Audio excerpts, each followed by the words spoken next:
Hey everybody, Eric Grenier here from the Writ.ca for today's episode of the Writ Show.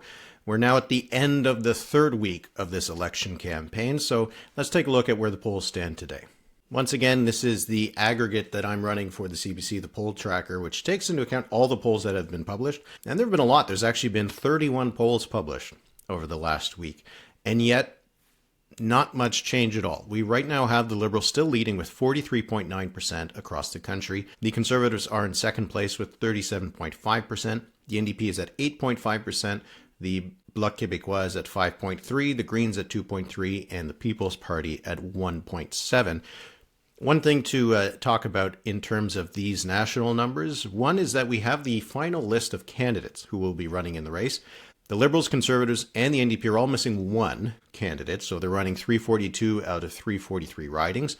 The Bloc has candidates in all 78 ridings across Quebec, and the Greens and the People's Party are both missing a lot of candidates. They have each of them around 230, 240 candidates. That being the case, you should expect that on election night, the Green and PPC numbers in terms of the share of the vote probably end up being a bit lower. Normally what we see when a party is not running a full slate of candidates, the polls don't really capture that because a lot of people who answer a poll might not know that they have a Green or PPC candidate not on the ballot in their riding. So just a little thing to keep in mind, though the fact that the PPC and the Greens have such little support right now suggests that it probably won't have a huge impact on the polls. But neither has the last week. I looked at where the poll tracker was on April 4th, so a week ago. The movement in the polls has been tiny. Since then, the Liberals have picked up 0.3%, the NDP has picked up 0.3%, and the Conservatives are down 0.1%.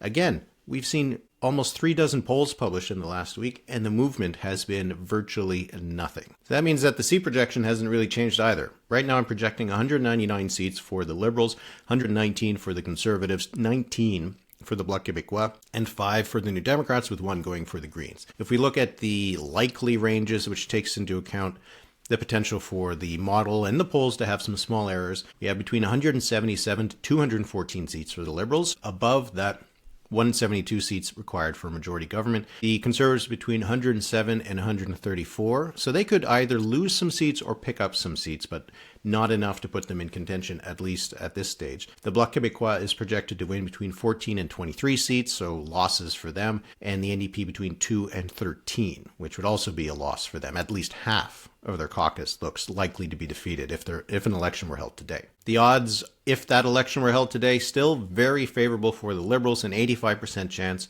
that they would win a majority government, 14% that they would win a minority government, and a 2% chance that the Conservatives would win more seats than the Liberals. Not on April 28th, but today, April 11th. We'll go through some of the regional numbers pretty quickly because there really hasn't been much change. The Liberals leading in British Columbia with 43% to 38% for the Conservatives. The NDP is at 13%.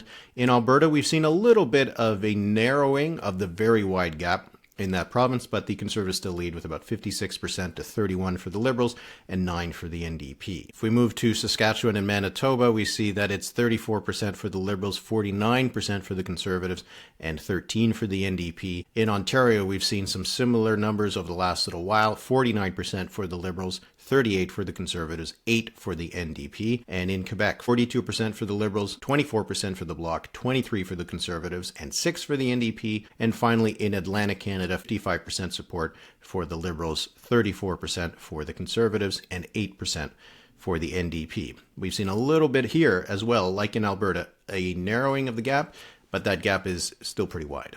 All right, one of the interesting numbers I actually wanted to highlight came from the Abacus data poll that was published a few days ago. In terms of the expected election result, last episode I talked about the percentage of people who thought the Liberals would win versus the Conservatives. Now we're getting into a bit more granular of what people expect would be the outcome of this election.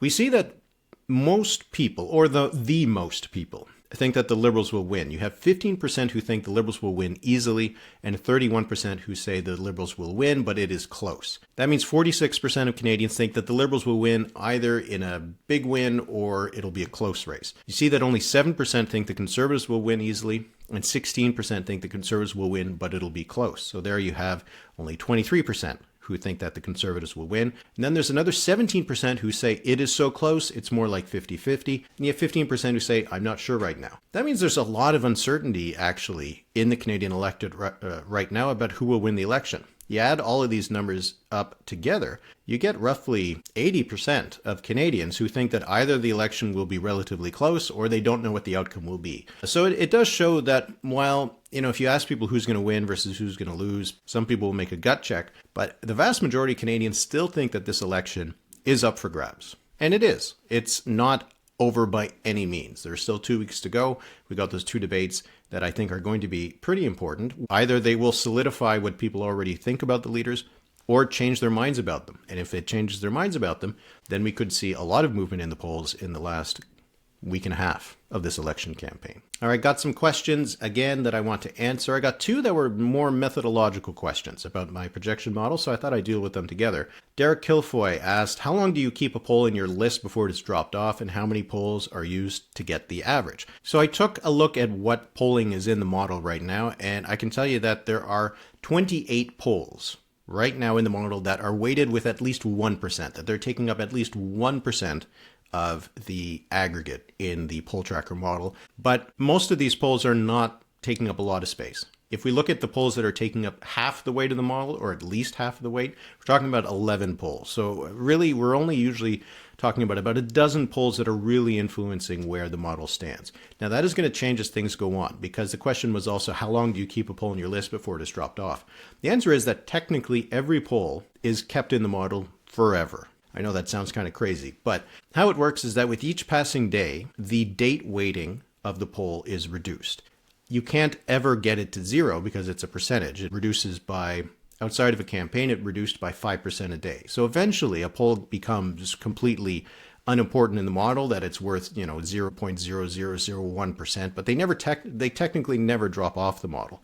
Now that we're at the midpoint of this campaign, there is a date weighting that is reduced by 26% every single day. So a poll that is released today would be worth 100% in terms of the date weighting. A day later, it is then worth 74%, and so on and so forth. That decay rate is actually going to increase. By the time we get to about the last week and a half of the campaign, the date weighting of a poll will be reduced by about 35% every day. So it means that when you get to the last few days of the campaign, the only polls you're really paying attention to are the ones that were conducted in the last few days of the election, which I think makes the most sense. Other question I got from Brett, given riding projections are based on previous election results, how does your model account for ridings where the current incumbent is not reoffering? So there is an incumbent weighting that is taken into account in the model. So if there is an incumbent, it's considered that the party support is a little stickier. That is, if the party increases its support, it might not increase as much where they have an incumbent. And if a party loses support in a province or a region that where they have an incumbent, it won't reduce by the same rate. When there isn't an incumbent, there is a penalty that is applied. The penalty applied is about 6%. Now, it's not 6 points, it's 6%. So if, just as an example, an incumbent had 100% of the vote in a previous election, that vote would be reduced to 94%. If it was 50%, it would be reduced to 47%, and so on. So that is the penalty. It's not very big, but it is the average penalty looking at the precedents in the past. If you compare how a generic candidate does to one where an incumbent is gone, then you see that there is that penalty of roughly 6% on average. In some areas, it is much more important. Atlantic Canada, especially when there's no incumbent, you often see a pretty big penalty for that party. In other areas, like let's say the GTA or Greater Vancouver area, you don't really see that much of a drop when they when they don't have an incumbent. So it varies from riding to riding. The model treats them all the same, though, and there is a penalty that is applied. And got this question from Mick Lebowski. Can you share any historical example of polls reversing after a solid week debate performance? There are lots of examples we can point to. Now, there are some campaigns where the debate doesn't change anything. People go in with their views of each of the leaders, and the debates just solidify what they already thought about the leaders. And I think that is most often what happens. You don't have a huge shift in support after every debate. But you do sometimes have some cases where there has been some big movement. There's some historical ones that are pretty significant. The most famous one is probably in 1984 when Brian Mulroney had his "You had an option, sir" kind of attack on John Turner, and that kind of transformed that debate, and we saw the polls shift pretty significantly after that. Another more recent one might be the Alberta election in 2015 when Jim Prentice, the late Jim Prentice, had turned on Rachel Notley and said, "I know math is difficult." It was kind of an important moment in that debate, and we saw the Alberta NDP continue to move forward in that campaign as a result. But you don't have to go back that far to find some pretty important examples. 2015 election, Justin Trudeau's Liberals were still trailing in the polls by, they were in third place, and they weren't really building up that much momentum. But Trudeau did pretty well in those debates. It made him seem like a more plausible prime minister, that he wasn't a lightweight, and he did much better after those debates. In 2019, there is, I'd say, two debates that were pretty important. Well, actually, you could probably say all three. But there was a TVA debate that was done in French. Andrew Scheer was put on the spot on the issue of abortion in that debate. It really kind of sapped the Conservative strength in Quebec, helped boost the Bloc. In the other French language debate, the Bloc also benefited from it, and their campaign really kind of took off after the debates. And Jagmeet Singh in 2019 in the English language debate probably saved his party from the kind of result they're looking at right now. Before those debates, the NDP was on track to win maybe 10, 12 seats, something like that. After the debates, the NDP rose in the polls into the level of support that they had in the years after that.